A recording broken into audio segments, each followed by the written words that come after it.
বুয়েট শিক্ষার্থী আবরার ফাহাদ হত্যা মামলায় ২০ আসামের ও ৫ জনের যাবজ্জীবন বহাল রেখেছেন হাইকোর্ট। রোববার বিচারপতি এ.কে.এম. আসাদুজ্জামান ও বিচারপতি সৈয়দ এনায়েত হোসেনের হাইকোর্ট বেঞ্চ এই রায় দেন।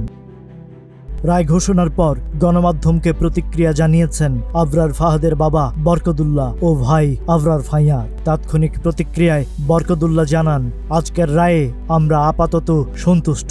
রায়টি যাতে দ্রুত কার্যকর করা হয় সরকারের কাছে সেই আবেদন জানাচ্ছি। তিনি আরো বলেন, বাবা মায়েরা খুব কষ্ট করে ছেলে মেয়েদের শিক্ষা প্রতিষ্ঠানে পাঠায়। এখানে তো বাবা মায়ের কোনো দোষ নেই, তাদের তো লেখাপড়া করার জন্য পাঠানো হয়েছে। এখন ছেলে মেয়েরা এসে যদি বিভিন্ন প্রলোভনে পড়ে নষ্ট হয়ে যায় তখন তো বাবা মায়েরাও কষ্ট পায়।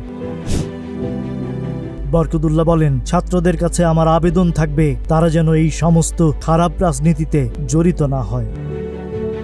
রায় নিয়ে প্রতিক্রিয়া জানিয়েছেন তার ছোট ভাই বাংলাদেশ প্রকৌশল বিশ্ববিদ্যালয়ের শিক্ষার্থী আবরার ফাইয়াজ। তিনি বলেন, হাইকোর্ট থেকে এত বড় একটি রায় আসবে গত ১ বছর আগে এমনটি আমরা কল্পনাও করতে পারিনি, কিন্তু ৫ আগস্টের পর পরিবর্তিত পরিস্থিতির কারণে এটা সম্ভব হয়েছে।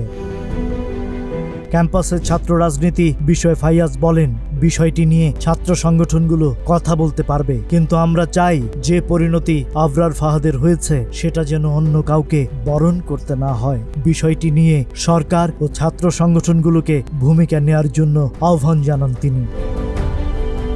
এদিকে কুষ্টিয়া শহরের পিটিআই সড়কের নিজ বাড়ি থেকে আবরার ফাহাদ তার রায়ে প্রতিক্রিয়া জানিয়েছেন তার মা রোকেয়া খাতুন। দুপুরে গণমাধ্যমকে তিনি জানান, আমার মতো কোনো মায়ের যেন সন্তান হারাতে না হয়, আর কোনো ছেলেকে যেন অল্প বয়সে নির্মমভাবে জীবন দিতে না হয়। এজন্য সবার কাছে চাই রায়টা দ্রুত সময়ের মধ্যে কার্যকর হলে আর কেউ হয়তো এমন কাজ করতে সাহস পাবে না।